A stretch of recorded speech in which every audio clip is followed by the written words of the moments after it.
ಇದೇನಿದು? ಇವಳು ಒಳ್ಳೆ ಬಾಲ ಸುಟ್ಟು ಬೆಕ್ಕಿ ನಂಗೆ ಆ ಕಡೆಯಿಂದ ಈ ಕಡೆ ಈ ಕಡೆಯಿಂದ ಆ ಕಡೆ ತಿರುಗ್ತಾವಳೆ. ಏನಾಯ್ತಪ್ಪ ಈಕಿಗೆ? ಇದೇನಿದು? ಈಗಲೇ 9 ಗಂಟೆ ಆಯ್ತು, ಒಬ್ರದ್ದು ಪತ್ತಿಲ್ಲ ಕ್ಯಾಮಿ ಮಾಡೋಕೆ. ಯಾವ ಕಡೆಗೆ ಹೋಗೋರಪ್ಪ ಇವರೆಲ್ಲ? ಇವತ್ತು ಬೇರೆ 10,000 ಹೋಳಿಗೆ ಆರ್ಡರ್ ಬಂದ್ಬಿಟ್ಟಿದೆ. ಒಂದು ವಾರದಿಂದ ಒಂದು ವಾರಕ್ಕೆ ಇಂಪ್ರೂವ್ ಆಗ್ತಾ ಇದೀವಿ, ಅದು ಬೇರೆ ಇವ್ರ ಕೆಲಸ ಕ್ಯಾಮಿ ಬಂದಿಲ್ಲ ಅಂದ್ರೆ ನಾವೇನು ಮಾಡಕ್ಕೆ ಹೋಗ್ಬೇಕಪ್ಪ? ಯಾಕೆ ಇನ್ನು ಯಾರು ಬಂದೇ ಇಲ್ವೇ? ರಂಗಜ್ಜಂದು ಪತ್ತಿಲ್ಲ, ದೇವಣ್ಣಂದು ಪತ್ತಿಲ್ಲ, ಕೆಲಸಕ್ಕೆ ಮಾರು ಹೆಂಗಸರದು ಕೆಲಸ ಪತ್ತಿಲ್ವಲ್ಲಪ್ಪ.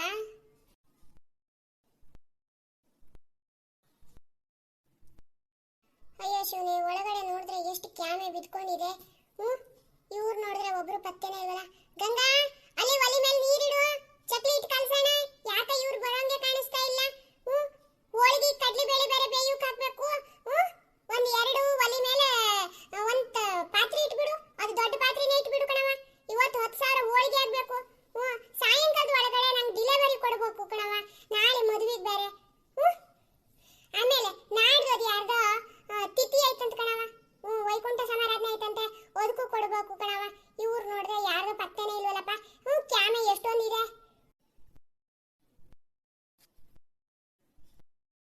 ಅಯ್ಯೋ ಶಿವನೇ. ಗಿರಿಜಿ, ಹೇಳ್ರಿ, ಏನ್ ಬೇಕಿತ್ತು ನಿಮ್ಗೆ? ತಿಂಡಿ ಆಯ್ತು, ಕಾಫಿ ಆಯ್ತು, ಕವಳ ಕೊಟ್ಟಾಯ್ತು, ಇನ್ ಏನ್ ಬೇಕು ಅಜ್ಜ ನಿಂಗೆ? ಸುಮ್ಮನೆ ಇರೋ. ಅಯ್ಯೋ, ಕ್ಯಾಮಿ ಮಾಡು ಹೆಂಗಸರು ಬಂದಿಲ್ಲ ಅಂತ ನನಗೆ ಟೆನ್ಷನ್ ಆಯ್ತಾ ಇದ್ರೆ ನೀನು ನೋಡಿದ್ರೆ ಗಿರಿಜಿ ಗಿರಿಜಿ. ಇನ್ನು 8:45 ಕಣವ. ಬರ್ತಾರೆ ಇರು ಕಣವ, ಇನ್ನು 9 ಗಂಟೆಗೆ ಬರ್ಬೇಕು ತಾನೆ. ಅಯ್ಯ, ನಿನಗೆ ಇವತ್ತು 6:15 ಸೂರ್ಯೋದಯ ಆಗೋದು, 6 ಗಂಟೆಗೆ ಸೂರ್ಯೋದಯ ಆಗಿದೆ ಅಂದ್ಬಿಟ್ಟು ಎಲ್ರಿಗೂ ಹಾಗೆ ಆಗ್ಬೇಕು ತಾನೆ. ಎಲ್ಲ ಹೆಣ್ಮಕ್ಳು ಮನೆ ತಾವ ಕೆಲಸ ಮುಗಿಸ್ಬಿಟ್ಟು ಆಮೇಲೆ ಕೆಲ್ಸಕ್ಕೆ ಬರ್ಬೇಕು ತಾನೆ ಕ್ಯಾಮಿ ಮಾಡೋಕೆ. ಅಯ್ಯ, ನಿನ್ಗೆ ಅವಸರಕ್ಕೆ ಅವ್ರೇನು ಬರುಕಾಯ್ತದ? ಅವ್ರಿಗೂ ಗಂಡ ಮಕ್ಕಳು ಅಂತ ಇವ್ರು ಇರ್ತಾರೆ ತಾನೆ. ಮಕ್ಕಳನ್ನ ಕೆಲಸ ಕಳಿಸ್ಬೇಕು, ಅಲ್ಲ ಸ್ಕೂಲ್ ಕಳಿಸ್ಬೇಕು, ಗಂಡಂದ್ರನ್ನ ಕೆಲಸ ಕಳಿಸ್ಬೇಕು, ಆಮೇಲೆ ಬರ್ಬೇಕು ತಾನೆ ಹೆಣ್ಮಕ್ಳು. ಮನೆ ತಾವ ಅಡ್ಗಿನೋ ತಿಂಡಿನ ಹಸ್ರಿಗೋನ ಮಾಡ್ಬಿಟ್ಟು ಅತ್ತಿ ಮಾಮಂಗ ಇದು ಮಾಡ್ಬಿಟ್ಟು ಬರ್ಬೇಕು ತಾನೆ. ಅಯ್ಯೋ ನಿನ್ನ, ಇಷ್ಟೊಂದು ಅವಸರ ಮಾಡ್ರಿ ಹೆಂಗೆ ಕಣವ? ಇರೋ ಮಾತ್ರ ಬರ್ತಾವ್ರೆ 9 ಗಂಟೆಗೆ, ಡೈಲಿ 9 ಗಂಟೆಗೆ ತಾನೇ ಬರೋದು ಅವರು. ನೀ ಏನು 8:15 8:45 ಅಲ್ಲಿ ಬಾಗಿಲು ತಾವ ಹೋಗ್ಬಿಟ್ಟು ಎರಗ್ ನೋಡ್ತಾವ್ರೆ ಅವ್ರೇನು ಬರ್ತಾರ? ಅವ್ರು 9 ಗಂಟೆ ಅಂದ್ರೆ 9 ಗಂಟೆಗೆ ಬರ್ತಾರಪ್ಪ. 9 ಗಂಟೆ ಆದ್ಮೇಲೆ ನೋಡ್ಬೇಕು ತಾನೆ. ಅಯ್ಯ, ಅಲ್ಲಿ ತಾವ ನೀವು ಹೋಗ್ಬಿಟ್ಟು ಮಾಡಿ ಏನೋ ಒಂದು ಗಂಗಾ ಮಾಡ್ತಾವಳೆ ತಾನೆ. ಅಯ್ಯೋ ಇರ್ರಿ, ಅದೇನದು ನಿಮ್ದು ಲಟ ಲಟ ಲಟ ಅನ್ನೋದು? ಅಲ್ಲ, ಗಂಗಜ್ಜು ಬಂದಿಲ್ಲ, ದೇವಣ್ಣು ಬಂದಿಲ್ಲ. ಗಂಗಂಜಂಗೆ ದೇವಣ್ಣಂಗೆ ಏನು ಅಡುಗೆ ಮಾಡು ಕ್ಯಾಮಿ ಆಯ್ತಾ ಮನೆ ತಾವ? ಇಲ್ಲ ತಾನೆ. ಮನೆ ಹೆಣ್ಮಕ್ಳು ಮಾಡಿರೋದು ಗಡಕ್ಕ ತಿನ್ಕೊಂಡ್ ಬರೋದು ತಾನೆ, ಅವ್ರಾದ್ರೂ ಬರ್ಬೇಕು ತಾನೆ. ಬಂದಿಲ್ಲ. ಇಲ್ಲಿ ಚಾ ಕುಡ್ದು ತಿಂಡಿ ತಿಂದು ಕ್ಯಾಮಿ ಶುರು ಮಾಡೋಕೆ 10 ಗಂಟೆ ಆಯ್ತದೆ. ಇವತ್ತು 10,000 ಹೋಳಿಗೆ ಮಾಡೋದು ಯಾವಾಗ? ನಾನು ಡೆಲಿವರಿ ಕೊಡೋದು ಯಾವಾಗ? ನಾನು ಸೊಸಿ ಅಮೌಂಟ್ ಎಣಿಸೋದು ಯಾವಾಗ? ಹಿಂಗ್ ಮಾಡ್ತಾ ಇದ್ಬಿಟ್ರೆ ಅಷ್ಟೇ ಮತ್ತೆ. ಇದೇನಿದು ಗಿರಿಜಿ? ಮಗನ ಹಣದ ಭೂತ ನಿಂಗೂ ಹಿಡಿತಾ? ಏನ್ ಕತೆ ನಿಂಗದು? ಮುಚ್ಕೊಂಡ್ ಬಾರಿ ಈ ಕಡೆ. ಬರ್ತಾರೆ ಅವ್ರು ಕ್ಯಾಮಿ ಮಾಡೋಕೆ. ಅವ್ರಿಗೆ ಗೊತ್ತಿಲ್ವೇ ಕ್ಯಾಮಿ ಮಾಡೋಕೆ ಹೋಗ್ಬೇಕು ಅಂತ? ನಿನ್ನ ಬಾರಿ ಕಡೆ. ಅಯ್ಯೋ, ಏನ್ರಿ ಅಂದ್ರಿ ನೀವು? ನನಗೆ ಮಗನ ಬುದ್ಧಿ ಬಂದಿದೆ ಅಂತ ಹೇಳ್ತಿದ್ದೀರಾ? ನನಗಲ್ಲ, ನಿಮ್ಮ ಮಗಂಗೆ ಬಂದಿರೋದು ನಿಮ್ಗೆ ಬುದ್ಧಿ ಅಲ್ಲ ಕಣಯ್ಯ. ಅವಾಗ ಮದುವೆ ಆಗಿ ಬಂದು ಹೊಸದ್ರಲ್ಲಿ ತೊಡಕ್ ಬಟ್ಟೆ ಇಲ್ಲ, ಉಣ್ಣುಕ್ ಅನ್ನಿಲ್ಲ ಅಂದ ಪರಿಸ್ಥಿತಿ ಆಗು. ನಿನ್ನ ಎಷ್ಟು ಚೆನ್ನಾಗಿ ನೋಡ್ಕೊಂಡಿವ್ನಿ, ಈಗ ಇಂತ ಮಾತಾಡ್ತೀಯ ಅಲ್ಲ ಕಣವ? ಈ ಮನೆ ಕೊಟ್ಟು ನಾನು ಎಷ್ಟು ಹೆಲ್ಪ್ ಮಾಡಿಲ್ಲ. ಮೇಲ್ ಸೂರಿಲ್ಲ, ಕೆಳಗ್ ನೆಲ ಇಲ್ಲ ಅನ್ನೋ ಪರಿಸ್ಥಿತಿ ಇತ್ತು ಬಡತನದಾಗ ಜೀವನ ಮಾಡಿದವರಿಗೆ. ಹೇಳ್ಬಿಟ್ರು ನಾನು ಯಾವನಾರು ಕಟ್ಕೊಂಡು ಹೋಗಿನ ನಿಮ್ಮ ಮಗನ್ ತರ. ಹೇಳ್ಬಿಡು ಬಂದ್ರು. ನಿಮ್ಗೇನು ಗೊತ್ತು ನಾನು ಪಡ್ತಾ ಇರೋ ಕಷ್ಟ? ಇನ್ನೇನು ಮತ್ತೆ 10,000 ಹೋಳಿಗೆ ಮಾಡ್ಬೇಕು, ದುಡ್ಡು ಎಣಿಸ್ಬೇಕು ಅಂತೀರ ಶುರು ಮಾಡಿಯಲ್ಲ. ಅಲ್ಲ, ನಮ್ಮ ಕೆಲಸಗಾರರ ಬಗ್ಗೆ ಮಾತ್ರ ಪ್ರೀತಿ ಕರುಣೆ ಬೇಡವೆ ನಿನಗೆ? ಅಯ್ಯೋ, ಹಿಂಗೆ ಮಾಡ್ತಾರೆ ಯಾರು? ಅಮ್ಮ ಏನ್ರಿ ಅಂತ ಇದ್ದೀರಾ? ನನಗೆ ಕೆಲಸಗಾರರ ಮೇಲೆ ಪ್ರೀತಿ ಕರುಣೆ ಇಲ್ವೇ? ಮೊನ್ನೆ ತಾನೆ ನಮ್ಮ ಕೆಲಸದಾಕಿಗೆ ಗಂಡಂಗೆ ಜ್ವರ ಬಂತು, ಅದೇನೋ BP ಡೌನ್ ಆಯ್ತು ಅಂತ ICUನಾಗ ಇದ್ದಾಗ ನಾನೇ ಹೋಗಿ 50,000 ರೂಪಾಯಿ ಪೇ ಮಾಡಿ ಬಂದಿರೋದು ಹಾಸ್ಪಿಟ್ಲಿಗೆ. ಹೌದೌದೌದು. ಅಲ್ಲ ಕಣ್ಣಣ್ಣ, ನೀನು ಹೇಳ್ಬಿಡ್ತೀಯ. ನಿನಗೇನು ಗೊತ್ತು, ಕಷ್ಟಪಡ್ತಾ ಇರೋಳು ನಾನು. ಏನೋ ಮತ್ತೆ ಬೀದಿಗೆ ಬರಬಾರ್ದು ಮುಂಚಿನ ಥರ ಅಂದ್ಬಿಟ್ಟು ಹಗಲು ರಾತ್ರಿ ಇಲ್ಲದೆ ದುಡಿ ಹಿಡಿಬೇಕು ಅಂತ ಕಷ್ಟಪಡ್ತಾ ಇದ್ರೆ ನಮಗಂತ ಸಪೋರ್ಟ್ ಮಾಡೋಕ್ಕಂತ ಯಾರೂ ಇಲ್ಲ. ನಮಗೆ ನೋಡಿದ್ರೆ ಈ ಯೂಟ್ಯೂಬ್ ಚಾನಲ್ ಅವರು ಯಾಕೋ ಗೊತ್ತಿಲ್ಲ, ವ್ಯೂಸೇ ಬರ್ತಾ ಇಲ್ಲ. ಯಾವ ಕಡೆಯಿಂದ ಕಷ್ಟಪಟ್ಟರು ನಮ್ಗೆ ಸುಖ ಸಿಗ್ತಿಲ್ಲ ಅಂತ ನಾನು ಟೆನ್ಷನ್ ಮಾಡ್ಕೊಂತ ಕೂತ್ರೆ ಇವ್ರಿಗೆ ನಾವು ಸಹಾಯ ಮಾಡೋದಿಲ್ಲ ಅಂತ ಫೀಲಿಂಗ್. ಓ, ನಮಗೆ ಸಹಾಯ ಮಾಡೋಕೆ ಬರೋರು ಯಾರಿಲ್ಲ, ನಾವು ಬೇರೆಯವ್ರಿಗೆ ಸಹಾಯ ಮಾಡಿದ್ರೆ ಆಯ್ತು. ಏನೇ ಆಯ್ತು ಗಿರ್ಜಿ ನಿಂಗೆ? ಒಂದ್ ಹೇಳಿದ್ರೆ ಇನ್ನೊಂದು ಹೇಳ್ತಾ ಇದೆಯಲ್ಲೇ, ಯಾಕೆ ಇಷ್ಟೊಂದು ಕೋಪ ಮಾಡ್ಕೊತಾ ಇದೀಯಾ? ನಮಸ್ಕಾರ ಸ್ನೇಹಿತರೆ, ಎಲ್ಲರೂ ಹೇಗಿದ್ದೀರಾ? ಈ ರೀತಿ ಕೋಳಿ ಜಗಳ ಪ್ರತಿಯೊಬ್ಬರ ಮನೆಯಲ್ಲೂ ಇದ್ದಿದ್ದೆ ಅಲ್ವಾ ಸ್ನೇಹಿತರೆ? ಗಂಡ ಹೆಂಡತಿ ಜಗಳ ಉಂಡು ಮಲಗೋ ತನಕ ಆಗಿದ್ರೆ ಸಂಸಾರ ಸುಂದರವಾಗಿರುತ್ತೆ. ನಿಮ್ಗೆಲ್ರಿಗೂ ಸುಂದರ ಸಂಸಾರ ಕಥಾಭಾಗ ಇಷ್ಟ ಆಗ್ತಾ ಇದೆ ಅಂದರೆ ದಯವಿಟ್ಟು ಲೈಕ್, ಶೇರ್, ಕಮೆಂಟ್ಸ್ ಜೊತೆಗೆ ಸಬ್ಸ್ಕ್ರೈಬ್ ಮಾಡಿಕೊಂಡು ನೋಡಿ, ಸಪೋರ್ಟ್ ಮಾಡೋದನ್ನು ಮಾತ್ರ ಮರಿಬೇಡಿ. ನೀವೆಲ್ಲರೂ ಮುಂಚೆ ನನಗೆ ಒಂದು ವಿಡಿಯೋಕ್ಕೆ 300, 400, 500ವರೆಗೂ ವ್ಯೂಸ್ ಬರ್ತಾ ಇತ್ತು. ಯಾಕೋ ಗೊತ್ತಿಲ್ಲ, ನನ್ನ ಲಕ್ ಮತ್ತೆ ಅವು ಲಕ್ಕಿ ಆಗೋ ಥರ ಕಾಣಿಸ್ತಾ ಇದೆ. ಯಾಕೋ ಗೊತ್ತಿಲ್ಲ. ನೀವು ಸಬ್ಸ್ಕ್ರೈಬ್ ಮಾಡ್ಕೊಂಡವರು ನೋಟಿಫಿಕೇಶನ್ ಆನ್ ಮಾಡ್ಕೊಂಡಿದ್ದೀರಾ ಏನೋ ಗೊತ್ತಿಲ್ಲ, ನಿಮ್ಗೆ ಹೋಗ್ತಾ ಇದೆಯಾ ಅಂತಲೂ ನಮ್ಗೆ ಗೊತ್ತಿಲ್ಲ. ಯಾಕೋ ವ್ಯೂಸ್ ಸ್ವಲ್ಪ ಕಡಿಮೆ ಆಗ್ತಾ ಇದೆ. ನಿಮ್ಗೆ ಏನಾದರೂ ಈ ಕಥೆ ಇಷ್ಟ ಆಯಿತು ಅಂದರೆ ದಯವಿಟ್ಟು ನಿಮ್ಮ ಸ್ನೇಹಿತರಿಗೆ, ಬಂಧು ಬಳಗದವರಿಗೆ, ಅಕ್ಕ ತಮ್ಮ ಅಣ್ಣ ತಂಗಿಯರಿಗೆ ಎಲ್ರಿಗೂ ಶೇರ್ ಮಾಡಿದ್ರೆ ನಂಗೆ ಒಂದಿಷ್ಟು ಹೆಲ್ಪ್ ಆಗುತ್ತೆ ಸ್ನೇಹಿತರೆ. ಬನ್ನಿ ಇವತ್ತಿನ ಕಥಾಭಾಗವನ್ನು ಶುರು ಮಾಡೋಣ. ಅದೆಷ್ಟೋ ಹೆಣ್ಮಕ್ಳು ಯೂಟ್ಯೂಬ್ ಚಾನಲನ್ನು ಓಪನ್ ಮಾಡಿ ತಮ್ಮ ಆಸೆ ಆಕಾಂಕ್ಷೆಗಳನ್ನು ಕನಸುಗಳನ್ನು ಈಡೇರಿಸ್ಕೊಳ್ಳೋಕ್ಕೋಸ್ಕರ ಯೂಟ್ಯೂಬ್ ಚಾನಲನ್ನು ಓಪನ್ ಮಾಡಿರ್ತಾರೆ. ಮನೆಯಲ್ಲೇ ಕೂತ್ಕೊಂಡು ಮಕ್ಕಳನ್ನು ನೋಡಿಕೊಂಡು ಮನೆ ಕೆಲಸ ಮಾಡಿಕೊಂಡು ಇರುವಷ್ಟು ಸಮಯದಲ್ಲಿ ಆಫೀಸ್ಗೆ ಹೊರಗಡೆ ಹೋಗಿ ದುಡಿಯೋಕ್ಕೆ ಸಾಧ್ಯ ಇಲ್ಲದೆ ಅದೆಷ್ಟೋ ಹೆಣ್ಮಕ್ಳು ಯೂಟ್ಯೂಬ್ ಚಾನಲನ್ನು ಓಪನ್ ಮಾಡಿದ್ದಾರೆ. ಆದರೆ ಆ ಹೆಣ್ಮಕ್ಳಿಗೆ ಸಕ್ಸಸ್ ಅನ್ನೋದೇ ಸಿಗದೇನೆ ತುಂಬ ವರ್ಷದಿಂದ ಕಷ್ಟಪಡೋ ಪರಿಸ್ಥಿತಿ ಎಲ್ಲ ಹೆಣ್ಮಕ್ಳಿಗೂ ಇದೆ. ಅದರಿಂದ ಏನಾದರೂ ಸಕ್ಸಸ್ ಸಿಕ್ಕಿದ್ರೆ ಅವರಿಗೆ ಒಂದಿಷ್ಟು ಸಹಾಯ ಅಂತ ಆಗತ್ತೆ ಅಂತ ಎಲ್ಲ ಹೆಣ್ಮಕ್ಳು, ಮನೇಲಿ ಕೂತಿರೋ ಹೆಣ್ಮಕ್ಳು ಕೇವಲ ಮೊಬೈಲನ್ನು ವಿಡಿಯೋ ನೋಡೋದಕ್ಕೋ ಅಥವಾ ಯಾವುದಕ್ಕೋ ಬಳಸೋಕ್ಕಿಂತ ಈ ರೀತಿ ಒಂದು ಪ್ಲ್ಯಾಟ್ಫಾರ್ಮ್ ಆಗಿ ಯೂಸ್ ಮಾಡಿಕೊಂಡ್ರೆ ಒಳ್ಳೆಯದಂತ ಪ್ರಯತ್ನ ಪಡ್ತಾರೆ. ಅವರಿಗೆ ನಿಮ್ಮೆಲ್ಲರ ಸಹಾಯ ಸಹಕಾರ ಸಿಕ್ಕಿದ್ರೆ ಒಂದಿಷ್ಟು ಸಹಾಯ ಆಗೋದಂತೂ 100% ಗ್ಯಾರಂಟಿ. ನೀನು ಹೇಳ್ತಾ ಇರೋದು ಇದೇನೋ ನಿಜ ಕಣವ. ಎಲ್ಲ ಹೆಣ್ಮಕ್ಳು ತಾವ ಎಲ್ಲೂ ಮನೆ ಹೊರಗಡೆ ಹೋಗ್ಬಿಟ್ಟು ಕೆಲಸ ಮಾಡೋಕ್ಕಾಯ್ತದೆ. ಏನೋ ಅದೋ ಬದೋ ಅಂತ ವೀಡಿಯೋ ಮಾಡ್ಕೊಂಡು ಒಂದು ಸ್ವಲ್ಪ ಎಡಿಟಿಂಗ್ ಮಾಡಿಬಿಟ್ಟು ವೀಡಿಯೋ ಹಾಕ್ತಾರೆ. ಅದು ಏನಾದರೂ ಕೆಲವಷ್ಟು ಜನರಿಗೆ ಸಕ್ಸಸ್ ಆಯ್ತದೆ ಅಂತ ಕಣವ. ಎಲ್ರಿಗೂ ಸಕ್ಸಸ್ ಎಲ್ಲಿ ಸಿಗ್ತವೆ? ಮನೆಗೆ ಒಬ್ಬರು ಯೂಟ್ಯೂಬರ್ಸ್ ಆಗಿಬಿಟ್ರೆ ಎಲ್ಲಿ ಕಣವ? ಏನೋ ಲಕ್ ಇದ್ದವರಿಗೆ ಅವಲಕ್ಕಿ ತಿನ್ನಬೇಕಾದ ಪರಿಸ್ಥಿತಿ ಬರೋದಿಲ್ಲ. ಇಲ್ಲ ಅಂದರೆ ಗುಲಾಬ್ ಜಾಮೂನ್ ತಿನ್ನೋಕೆ ಹೋಗಿ ಅವಲಕ್ಕಿನೇ ತಿನ್ನಬೇಕಾದ ಪರಿಸ್ಥಿತಿ. ಅಲ್ಲಿ ಬರ್ತಾರೆ ರಂಗಜ್ಞವ್ರು ಬರ್ತಾವ್ರೆ. ಬರ್ಲಿ ಅವರೊಬ್ಬರು ಬಂದ್ರಾದ್ರೂ ಏನೋ ಒಂದು ಎಲಪ ಆಯ್ತದೆ. ಓ ರಂಗಜ್ಞವ್ರೆ, ಬನ್ನಿ ವೆಲ್ಕಮ್ ನಿಮಗೆ. ಇದೇನಿದು ಗಿರ್ಜಕ್ನವ್ರೆ, ನಮಗೋಸ್ಕರ ಕಾಯ್ತಾ ಇರೋ ಹಂಗಿದೆ? ರಂಗಜ್ಜ, ನಿಮ್ಗೇನೆ ಕಾಯ್ತಾ ಇರೋದು. ಅಲ್ಲ ಕಣಜ್ಜ, ಇವತ್ತು 8:30ಗೆ ಬಂದುಬಿಡಿ ಅಂತ ನಾನು ಇನ್ನೇನೆ ಹೇಳಿ ಕಳಿಸಿಲ್ವೆ. ಇವತ್ತು ಭಾಳ ಕ್ಯಾಮೆ ಐತೆ, ಆರ್ಡ್ರ್ ಜಾಸ್ತಿ ಐತೆ, ಹೆಣ್ಮಕ್ಳ ಹತ್ರ ಒಬ್ರ ಹತ್ರ ಮಾಡೋಕ್ಕಾಗಿಲ್ಲ, ನೀವು ಬನ್ನಿ ಅಂತ ಕರೆದ್ರೆ ಇಷ್ಟೊತ್ತಿಗೆ ಬರೋದು. ಅಯ್ಯ, ನಾನು ಕಾಫಿ ತಿಂಡಿ ಎಲ್ಲ ಕೊಡ್ತೀನಿ ಅಂತ ಎಂದಿಲ್ವೇ? ಊಟನೂ ಇಲ್ಲೇ ಮಾಡ್ತೀನಿ ಅಂದೀವ್ನಿ. ಅಯ್ಯ ನಿಮ್ಮ ಬ್ಯಾಗ್ ಬರ್ರೆ, ಬೇಗ ಕೆಲಸ ಮಾಡ್ಬೇಕಾ? ಇವತ್ತು ಹೊತ್ತು ಸಾವಿರ ಹೋಳಿಗೆ ಆಗಬೇಕು. ಅದೇ ಹೆಣ್ಮಕ್ಳು ತಾವ ಆ ಕಡ್ಲಿ ಹಿಟ್ಟನ್ನೆಲ್ಲ ಕಲ್ಸೋಕ್ಕಾಗೋದಿಲ್ವೇ? ನೀವು ಮಾತ್ರ ಕಾಸಿದ್ರೆ ಬೆಲ್ಲ ಹಾಕ್ಬಿಟ್ಟು ಕಾಸ್ಬಿಟ್ರೆ, ಪಾಕ ಬರ್ಸ್ಕೊಟ್ಬಿಟ್ರೆ ಅವ್ರು ಚೆನ್ನಾಗಿ ಹೋಳಿಗೆ ತಟ್ಕೊತಾರೆ. ನಮ್ಮ ಹತ್ರ ಎಲ್ಲೋ ಅಷ್ಟೊಂದು ಆಯ್ತದೆ. ನೀವು ಏನೋ ಮಾತ್ರ ಸಹಾಯ ಸಹಕಾರ ಮಾಡಿದ್ರೆ ಒಂದು 10 ರೂಪಾಯಿ ಜಾಸ್ತಿ ತಗೊಳ್ಳಿ, ಪರವಾಗಿಲ್ಲ ಕಣ್ರಿ. ಗಿರ್ಜಕ್ಕ ತಪ್ಪು ತಿಳ್ಕೊಬೇಡ್ರಿ. ನಿನ್ನೆ 190 ಸ್ವಲ್ಪ ಜಾಸ್ತಿ ಆಗೋಯ್ತು, ಅದಕ್ಕೆ ಬೆಳಿಗ್ಗೆ ಬೇಗ ಎಚ್ಚರ ಆಗಿಲ್ಲ. ಅದಕ್ಕೆ ಲೇಟ್ ಆಯಿತು ಕಣ್ರಿ, ಕ್ಷಮಿಸ್ಬಿಡ್ರಿ. ಈಗ ಹೋಗ್ಬಿಟ್ಟು ಅದೇನು ಕ್ಯಾಮೆ ಆಯ್ತಾ ಮಾಡಿಬಿಡ್ತೀನಿ ಬಡ ಸರಿನಾ? ರಂಗಜ್ಞವ್ರೆ, ಇದು ಬೇರೆ ಶುರು ಮಾಡಿಬಿಟ್ಟಿರೋ? ಏನಿಲ್ರಿ, ಭಾಳ ಚಳಿಯಲ್ಲ, ಸ್ವಲ್ಪ ಹಾಕೊಳ್ಳೋಣ ಅಂತ ಹೋದೆ, ಅದು ಸ್ವಲ್ಪ ಜಾಸ್ತಿನೇ ಆಗೋಯ್ತು. ಚಳಿ ಏರ್ತಾಂಗ ಅದು ಏರಕ್ಕೆ ಶುರುವಾಯಿತು. ಅದಕ್ಕೆ ಬೆಳಿಗ್ಗೆ ಎಚ್ಚರ ಆಗಿಲ್ಲ. ಗಿರ್ಜವ್ವ, ಬೋಯ್ಬೇಡಿ ಸರಿನಾ? ಮಾಡಿರೋದೇ ಮನೆ ಹಾಳು ಕೆಲಸ, ಮತ್ತೆ ಬೈಬಾರ್ದು ಅಂತ ಬೇರೆ ಹೇಳೋದು. ಸರಿ ಹೋಗ್ಬಿಟ್ಟು ಬೇಗ ಕ್ಯಾಮೆ ನೋಡಿ. ಟೈಮ್ ಆಯ್ತು ಈಗ ಬೇಗ. ಎಲ್ಲ ದೇವಣ್ಣ ಬರ್ಬೇಕತ್ತಲ್ಲ, ಯಾಕೆ ಇನ್ನು ಎದ್ದಿಲ್ವೇ? ದೇವಣ್ಣು 190 ಹೊಡೆಯೋಕೆ ಶುರು ಮಾಡಿದಾನಾ? ಚೆ ಗಿರ್ಜಕ್ನವ್ರೆ, ನಮ್ಮ ಮಗಿಗೆಲ್ಲ ಆ ರೀತಿ ಬುದ್ಧಿ ಇಲ್ಲ ಕಣ್ರಿ. ನಾನೇನಾರು 190 ಹೊಡ್ಕೊಂಡು ಮಲ್ಕೊಂಡಿದ್ದೆ ಅಂತ ಮಾತ್ರ ಹೇಳಕ್ ಹೋಗ್ಬೇಡಿ. ನನಗೆ ಆಮೇಲೆ ಚಳಿ ಜ್ವರ ಅವ್ನು ಬಿಡಿಸ್ಬಿಡ್ತಾನೆ. ಅವ್ನು ಬರ್ತಾನೆ, ಅಲ್ಲಿ ಮಗುಗೆ ಏನೋ ಸ್ಕೂಲಿಗೆ ಕಳ್ಸೋಕ್ಕೆ ಹೇಳಿದಾರಂತೆ, ಪೇರೆಂಟ್ಸ್ ಮೀಟಿಂಗ್ ಐತಂತೆ. ಒಂದು 10 ಗಂಟೆ ಹಂಗೆ ಒಂದು ಸ್ಕೂಲ್ಗೆ ಹೋಗಿ ಸಹಿ ಹಾಕ್ಬಿಟ್ಟು ಬರ್ತೀನಿ ಅಂತ ಹೇಳೋವನೇ ಬರ್ತಾನೆ. ಏನೋ ಸಾಮಾನು ತರಕ್ಕೆ ಹೇಳಿದ್ರಂತಲ್ಲ, ಬರ್ತಾ ಸಾಮಾನು ತಗೊಂಡು ಸ್ಕೂಲ್ಗೆ ಹೋಗಿ ಬರ್ತೀನಿ ಅಂತ. ಅಪ್ಪ ನೀವು ಹೋಗ್ರಿ ಅಂತ ಅಂದವನೇ, ಅದಕ್ಕೆ ಬ್ಯಾಗ್ ಬಂದೆ. ಸರಿ ಹಾಗಿದ್ರೆ ಆಯ್ತು ಬಿಡು. ಒಳಗಡೆ ಹೋಗಿ ಅದೇನು ಕ್ಯಾಮೆ ಐತೆ ಅಂತ ಗಂಗಾ ತಾವ ಕೇಳು. ಗಂಗಾ ಮಾಡ್ತಾವಳೆ. ಮಾಡೋರಂತೆ. ಒಂದಿಬ್ರು ಬಂದವ್ರೆ, ಬೇರೆಯವ್ರು ಯಾರು ಬಂದಿಲ್ಲ ಅಂತ ನಾನು ಆ ಕಡೆ ಹೋಗ್ಕೊಂಡು ನೋಡ್ತಾ ಇದ್ದೀನಿ. ಕಮಲವ, ಅಲ್ಲೇ ಗುಂಟೂರು ಕರೆನ ಹಂಗೆ ಇಟ್ಟಿವ್ನಿ, ಮಾತ್ರ ಬಿಸಿಲು ಒಣ ಹಾಕ ಬರವ ನೋಡು. ನೀವು ಕೆಲಸ ಬರೋಕೆ ಬೇಗನೆ ತಡ ಆಗೋಯ್ತು. ಆಮೇಲೆ ಮಗಿನ ಕರ್ಕೋಬೇಕಾಯ್ತದೆ ನಾನು ಅಂದ್ಬಿಟ್ಟು ಗಂಗವನ ಹತ್ರ ಒಬ್ಬರ ಹತ್ರ ಆಗೋದಿಲ್ಲ ಅಂದ್ಬಿಟ್ಟು ಮೆಣಸಿನ್ಕಾಯಿನ ಒಣ ಹಾಕೋದು ಮರ್ತೆ. ಮತ್ತೆ ಆಮೇಲೆ ಒಣ ಹಾಕೋಕ್ಕೂ ಹೋಗಿಲ್ಲ ಕಣವ, ನೆನಪು ಬಂದ್ರು. ಮಗಿಗೆ ಆಮೇಲೆ ಅಳಕ್ಕೆ ಶುರು ಮಾಡುತ್ತೆ, ಗಲಿಯತ್ತೆ ಅಂದ್ಬಿಟ್ಟು ಅದನ್ನ ಗುಂಟೂರು ಕರಿನ ಆಮೇಲೆ ಕೊತ್ತಂಬರಿ ಸೊಪ್ಪನ್ನ ಬಡೆ ಸೊಪ್ಪನ್ನ ಎಲ್ಲ ತೊಳೆದಿಟ್ಟಿವ್ನಿ. ಅದನ್ನೆಲ್ಲ ಹೊರಗಡೆ ಒಣ ಹಾಕ್ಬಾ. ಬಿಸಿಲು ಚೆನ್ನಾಗಿ ಬಂದಿದೆ. ಆಮೇಲೆ ಕುಟ್ಟುರಂತೆ, ಸಾಂಬಾರ್ ಪೌಡ್ರ್ ಮಾಡೋರಂತೆ. ಸರಿನಾ? ಎಂತವ ಹಂಗೆ ಅದು ಕನಕಕ್ಕೆ ರೆಡಿ ಮಾಡವ.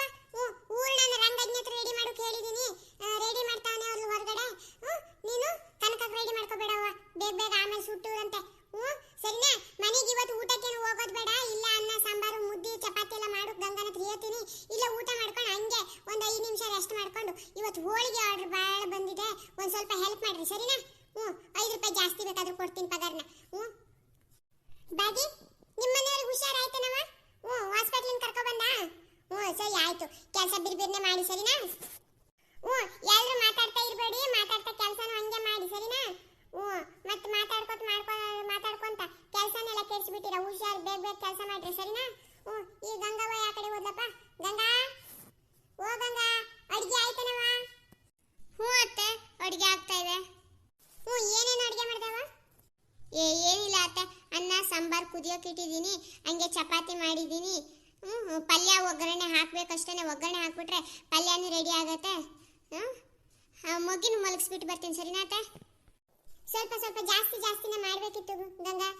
ಯಾರಾದ್ರೂ ಆಮೇಲೆ ಮಧ್ಯಾಹ್ನ ಟೈಮಲ್ಲಿ ಗಿರ್ಜಾಕ ಏನೋ ಇವತ್ತು ಮನೆಗೆ ಬಂದಿದ್ದಾಳೆ, ಹಳೆ ಮನೆಗೆ ಅಂದ್ಬಿಟ್ಟು ಯಾರು ನನ್ನ ಸ್ನೇಹಿತರು ಯಾರು ಬಂದ್ಬಿಟ್ರೆ ಅವ್ರಿಗೂ ಸ್ವಲ್ಪ ಊಟ ಹಾಕ್ಕೊಡಕ್ಕಾಯ್ತದೆ.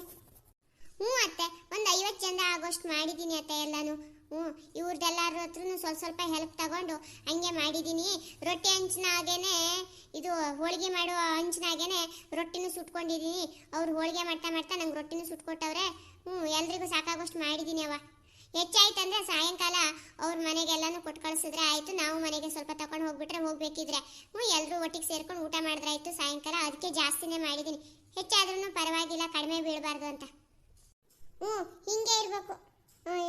ಇಷ್ಟಿಟ್ಟು ತಾವ ಮಾಡ್ಕೊಂಡು ಆಮೇಲೆ ಬಡಿಸೋದು ಮಾಡಬಾರ್ದು, ಬಡಿಸದೆ ಇರೋ ಥರನೂ ಮಾಡಬಾರ್ದು. ಸ್ವಲ್ಪ ಜಾಸ್ತಿ ಆದ್ರೂ ಪರವಾಗಿಲ್ಲ ಕಣವ. ಹನಿ ಸ್ವಲ್ಪ ಮಾಡ್ಕೊಂಡ್ಬಿಟ್ಟು ಇಷ್ಟೇ ಇರೋದು, ಪಾತ್ರೆ ಖಾಲಿ ಆಯ್ತು ಅಂತ ಹಸಿದವರು ಹೊಟ್ಟಿ ಮೇಲೆ ಹೊಡಿಬಾರ್ದು. ಅದು ನಮಗೆ ಶ್ರೇಯಸ್ಸಲ್ಲ. ನಿಜ ಆತೆ. ಸರಿನಾ? ನಾನು ಹೋಗ್ಬಿಟ್ಟು ಪಾಪು ಏನು ಮಾಡ್ತಾ ಇದ್ದಾನೆ ನೋಡ್ಕೊ ಬರ್ತೀನಿ. ಗಂಗಾ, ಅವಾಗ ಯಾರತ್ರ ತುಂಬ ಹೊತ್ತು ಮಾತಾಡ್ತಾ ಇದೆಯಲ್ಲ, ಯಾರಾದ್ರೂ ಫೋನ್ ಮಾಡಿದ್ರಾ? ಇನ್ನೇನಾದ್ರು ಆರ್ಡರ್ ಬಂದಿದ್ರೆ ಬರ್ದಿಟ್ಕೊಂಡ್ರು, ನನ್ಗೆ ಮರ್ತೋಗಿದೆಯಾ ಏನು ಕತೆ? ಮರಿಬೇಡ. ಡೈಲಿ ಆ ಡೈರಿಲಿ ಹಚ್ಚಿಟ್ಕೊಂಡ್ಬಿಡು. ಲೆಕ್ಕಾಚಾರ ಸರಿಯಾಗಿ ಹಚ್ಚಿಟ್ಕೋ. ನಂಗಂತೂ ಬರೆಯೋಕ್ಕೂ ಬರಲ್ಲ, ಓದೋಕ್ಕೂ ಬರೋದಿಲ್ಲ. ಬಾಯಿ ಲೆಕ್ಕದಲ್ಲೇ ನಾವು ಪಕ್ಕ ಅಂದಂಗಿದ್ದೀವಿ. ಲೆಕ್ಕಾಚಾರದೊಳಗಡೆ ಹೆಚ್ಚು ಕಡಿಮೆ ಮಾಡ್ಕೊಂಡು ಆಮೇಲೆ ಲಾಭ ಆಗದೆ ಹೋದ್ರೂ ಪರವಾಗಿಲ್ಲ, ಲಾಸ್ ಆಗಬಾರ್ದು. ಸರಿನಾ? ಅತ್ತೆ, ಎಲ್ಲಾನು ಸರಿಯಾಗಿ ಹಚ್ಚಿಟ್ಕೊಂಡಿದ್ದೀನಿ. ಅವಾಗ ಫೋನ್ ಮಾಡಿರೋದು ಅದೇ ಜಯಮಲಾ ಮೇಡಮ್ ಅವರಿದಾರಲ್ಲ, ಅವ್ರ ಮನೆ ಕೆಲಸದವಳು ಲಿಂಗವ್ವ ಫೋನ್ ಮಾಡಿದ್ಲು. ಹೌದೇ? ಏನಂತ ಅವಳು? ಅಯ್ಯೋ ಇನ್ನೇನಿಲ್ಲ ಅತ್ತೆ, ಅವತ್ತು ಅವಳು ಜಯಮಲಾ ಮನೆಗೆ ಹೋಗ್ಬಿಟ್ಟು ಈ ಲಿಂಗವನ್ನು ಪರಿಚಯ ಮಾಡಿ ಇಟ್ಕೊಂಡಿದ್ದೀನಲ್ಲ, ಅದಕ್ಕೆ ಏನಾದರೂ ಅಲ್ಲಿ ನಡೆದ್ರೆ ನಂಗೆ ವಿಷಯ ಹೇಳು, ನಾನು ಏನು ಅಂತ ಮಾಡ್ಕೊತೀನಿ ಅಂತ ಅಂದ್ಬಿಟ್ಟು ಬಂದಿದ್ದೆ. ಅದಕ್ಕೆ ಫೋನ್ ಮಾಡಿದ್ಲು. ಹೌದೇ? ಅಲ್ಲಿ ಸಮಾಚಾರ ಏನಂತೆ? ಏನು ಹೋಗೋಣಂತ ಶ್ರೀಕಾಂತಪ್ಪ ಆ ಅಮ್ಮನ ಮನೆಗೆ? ಅತ್ತೆ, ಹೋಗಿದಾರಂತೆ. ಜದೇನ ಜಯಮಲಾ ಮೇಡಮ್ ಅವ್ರ ಆಫೀಸ್ಗೆ ಹೋಗಿರುವಾಗ ಏನೋ ಆಯ್ತಂತೆ, ಹುಷಾರಿಲ್ಲ ಅಂದ್ಬಿಟ್ಟು ಹಾಸ್ಪಿಟ್ಲಿಗೆ ಕರ್ಕೊಂಡು ಹೋಗ್ಬಿಟ್ಟು ಮನೆಗೆ ತಗೊಬಂದಿದ್ದಾರಂತೆ ಅಂತ ಲಿಂಗವ್ವ ಫೋನ್ ಮಾಡ್ತಾ ಇದ್ಲು. ಆಮೇಲೆ ಹೇಳಿದೆ ಯಾವ ಹಾಸ್ಪಿಟ್ಲಿಗೆ ಕರ್ಕೊಂಡು ಹೋಗಿದ್ರು, ಆಮೇಲೆ ಏನಾಯ್ತು ಅಂತ ಹೇಳು ನನಗೂ ಸ್ವಲ್ಪ, ನಾನು ಆಮೇಲೆ ಏನು ಅಂತ ನಿರ್ಣಯ ಮಾಡ್ಕೊತೀನಿ, ಏನಾಗಿದೆ ಅಂತ ವಿಚಾರಿಸ್ಕೊತೀನಿ ಅಂತ ಹೇಳಿದೆ. ಯಾವ ಡಾಕ್ಟ್ರ್ ಅಂತ ಗೊತ್ತಾದರೆ ಆ ಅಮ್ಮಂಗೆ ಏನಾಗಿದೆ ಅಂತ ತಿಳ್ಕೊಬೋದಲ್ವಾ, ಅದಕ್ಕೇನೆ. ಇನ್ನೇನಾಗಿರುತ್ತೆ ಬಿಡವ, ಅವತ್ತೇನೋ ಪ್ರೆಗ್ನೆಂಟ್ ಅಂದ್ಕೊಂಡಿದ್ದು ಹೇಳ್ತಾ ಇದ್ಲು, ಅದು ಏನಾರು ಆಗಿರುತ್ತೆ ಬಿಡು. ಅಲ್ಲ ಅತ್ತೆ, ಆಕೆ ನೋಡಿದ್ರೆ ಎಲ್ಲ ತಾವನು ಪ್ರೆಗ್ನೆಂಟ್ ಅಂತ ಹೇಳ್ತಾವಳೆ ಅಂತ ಹೇಳ್ತಿದ್ದೀರಾ, ನೀವು ಹೇಳ್ತಿದ್ದೀರಾ, ಲಿಂಗವ್ವನೂ ಹೇಳ್ತಾವಳೆ. ಅಲ್ಲ, ಪ್ರೆಗ್ನೆಂಟ್ ಆದರೆ ಹೊಟ್ಟೆ ಬರಬೇಕಿತ್ತಾನೆ. ಅವತ್ತು ಆಫೀಸ್ಗೆ ಹೋಗ್ಬೇಕಿದ್ರೆ ಆಕೆ ನೋಡಿದೆ ಹೊಟ್ಟೆನೇ ಇಲ್ಲ. ಹೊಟ್ಟೆ ಇಲ್ಲದೆ ಎಲ್ಲಿಂದ ಪ್ರೆಗ್ನೆಂಟ್ ಆಗೋಕ್ಕೆ ಸಾಧ್ಯ ಅಂತ ನನ್ನ ಕ್ವಶನ್ ಮಾರ್ಕು. ಅದಕ್ಕೋಸ್ಕರನೇ ಲಿಂಗವ್ವನ ಹತ್ರ ಡೈಲಿ ಅಪ್ಡೇಟ್ ಕೊಡು ಅಂತ ಹೇಳ್ತಾ ಇದ್ದೀನಿ, ಏನೇನು ನಡೀತಾ ಇದೆ. ಆ ಅಮ್ಮನ ವಿಷಯ ಏನಾದರೂ ಗೊತ್ತಾಗತ್ತಾ ಏನು ಅಂತ ಕೇಳೋಣ ಅಂತ ಅಷ್ಟೇ. ನಾನು ಅಂದ್ಕೊಂಡಿದ್ದೆ ಅತ್ತೆ, ಅವಳಿಗೆ ಮುಂಚೆ ಒಂದು ಮದುವೆ ಆಗಿತ್ತಲ್ಲ, ಅವ್ರ ಮನೆಗೆ ಹೋಗ್ಬಿಟ್ಟು ಅವ್ರ ಮನೆ ಪರಿಸ್ಥಿತಿ ಹೇಗಿದೆ ಅಂತ ನೋಡ್ಬಿಟ್ಟು ಬರೋಣ. ಏನಾದರೂ ಈಕಿ ನಮ್ಮನೆಯವ್ರ ದಾರಿಗೆ ಬಂದರು ಅಂದರೆ ಈಕಿ ಜೀವನ ಹೆಂಗೆ ಆಗತ್ತೋ ಅಂತ ಗೊತ್ತಿಲ್ವಲ್ಲ, ಅದಕ್ಕೋಸ್ಕರ ಅವಳಿಗೂ ಏನಾದರೂ ಜೀವನಕ್ಕೆ ದಾರಿ ಮಾಡಿಕೊಡ್ಬೇಕಲ್ಲ ನಮ್ಮನೆಯವ್ರ ದಾರಿಗೆ ಬಂದರು ಅಂದರೆ. ಹೋಗಿ ಬರೋಣ, ಏನಾದರೂ ಬುದ್ಧಿ ಕಲ್ಸೋಕ್ಕಾಗತ್ತಾ ಜಯಮರಂಗೆ ಅಂತ ಅನ್ಕೋತಾ ಇದ್ದೆ. ಅಷ್ಟರೊಳಗಡೆ ಈ ಬಿಸ್ನೆಸ್ ಶುರು ಮಾಡಿರೋದ್ರೊಳಗಡೆ ಬ್ಯುಸಿ ಆಗಿಬಿಟ್ಟೆ, ತುಂಬ ಆರ್ಡರ್ಸ್ ಬೇರೆ ಬರ್ತಾ ಇದೆ. ಅತ್ತೆ ಹೇಳೋದನ್ನೇ ಮರ್ತ್ಬಿಟ್ಟೆ, ಹಿಂದಿನ ವಾರ ತುಂಬ ಚೆನ್ನಾಗಿ ಲಾಭ ಆಗಿದೆ ಅತ್ತೆ. ತುಂಬ ಚೆನ್ನಾಗಿ ಅಮೌಂಟ್ ಎಲ್ಲನೂ ಕೊಟ್ಟಿದ್ದಾರೆ, ಅಲ್ಲೇ ಬ್ಯಾಂಕಲ್ಲಿ ಹಾಕಿದ್ದೀನಿ. ಮತ್ತೆ ಕೈಯಲ್ಲಿ ಸುಮ್ಮನೆ ಇಟ್ಕೊಳೋದಕ್ಕೆ ಏನಕ್ಕೆ, ಕಿರಾಣಿ ಐಟಮ್ ತರೋಕ್ಕೆ ಮಾತ್ರ ದುಡ್ಡಿಟ್ರೆ ಸಾಕು ಅಂದ್ಬಿಟ್ಟು ಮಾಡಿದ್ದೆ. ಹೋದ ವಾರ 10 ಲಕ್ಷ ಏನೋ ಲಾಭ ಬಂದಿದೆ ಅತ್ತೆ. ನಿಮ್ಗೆ ಹೇಳೋದನ್ನೇ ಮರ್ತ್ಬಿಟ್ಟೆ, ಹೇಳೋಣ ಅಂತ ಅಂದ್ಕೊಂಡೆ, ಆದರೂ ಕ್ಯಾಮೆ ಒಳಗಡೆ ಮರ್ತ್ಬಿಟ್ಟೆ. ಸರಿ ಆಯ್ತು ಕಣವ, ಒಳ್ಳೇದಾಗಲಿ ಬಿಡು. ಆ ಶ್ರೀಕಾಂತಪ್ಪ ಬುದ್ಧಿ ಕಲಿತಾನ, ನಿನ್ನ ದಾರಿಗೆ ಬರ್ತಾನೆ ಏನೋ ಗೊತ್ತಿಲ್ಲ. ನಿನ್ನ ಜೀವನಕ್ಕಾದ್ರೂ ಒಂದು ದಾರಿ ಆಗಿದ್ರೆ ಸಾಕು. ಕಡೆಗೆ ಏನು ಗೊತ್ತೇನ, ತುಂಬ ದಿವಸ ಆಯಿತು ಕಣೆ, ನನ್ನ ಫ್ರೆಂಡ್ಸ್ ಎಲ್ಲ ಅಲ್ಲಿ ಮೀಟ್ ಆಗೋಣ ಅಂತ ಹೇಳೋರೆ. ಅಕ್ಕಪಕ್ಕದ ಮನೆಯವರೆಲ್ಲ, ನನ್ನ ಬಾಲ್ಯದ ಗೆಳತಿಯರೆಲ್ಲನೂ ಫೋನ್ ಮಾಡಿದ್ರಾ?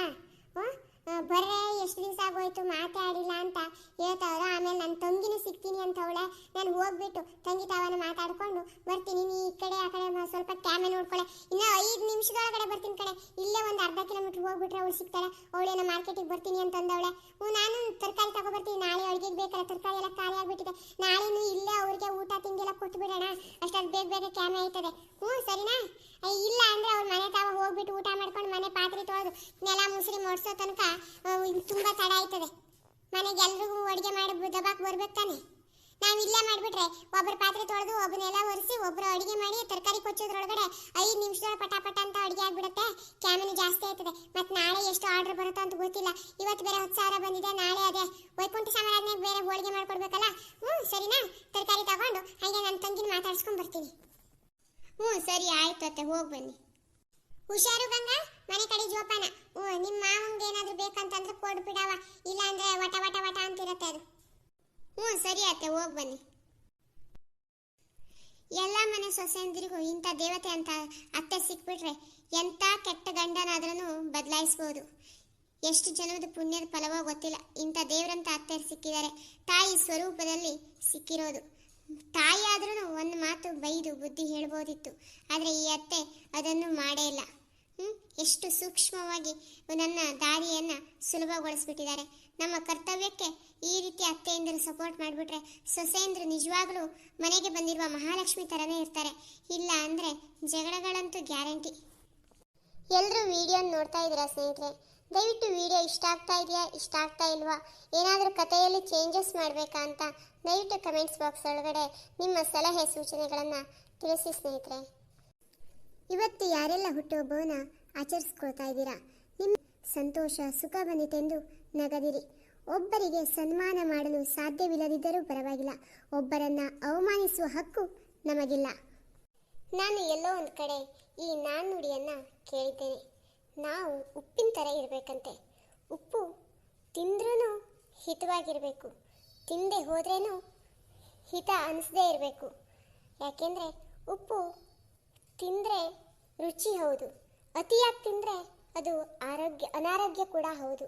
ಅದಕ್ಕೋಸ್ಕರ ನಾವು ಉಪ್ಪಿನಂತೆ ಜೀವನ ಮಾಡೋಣ.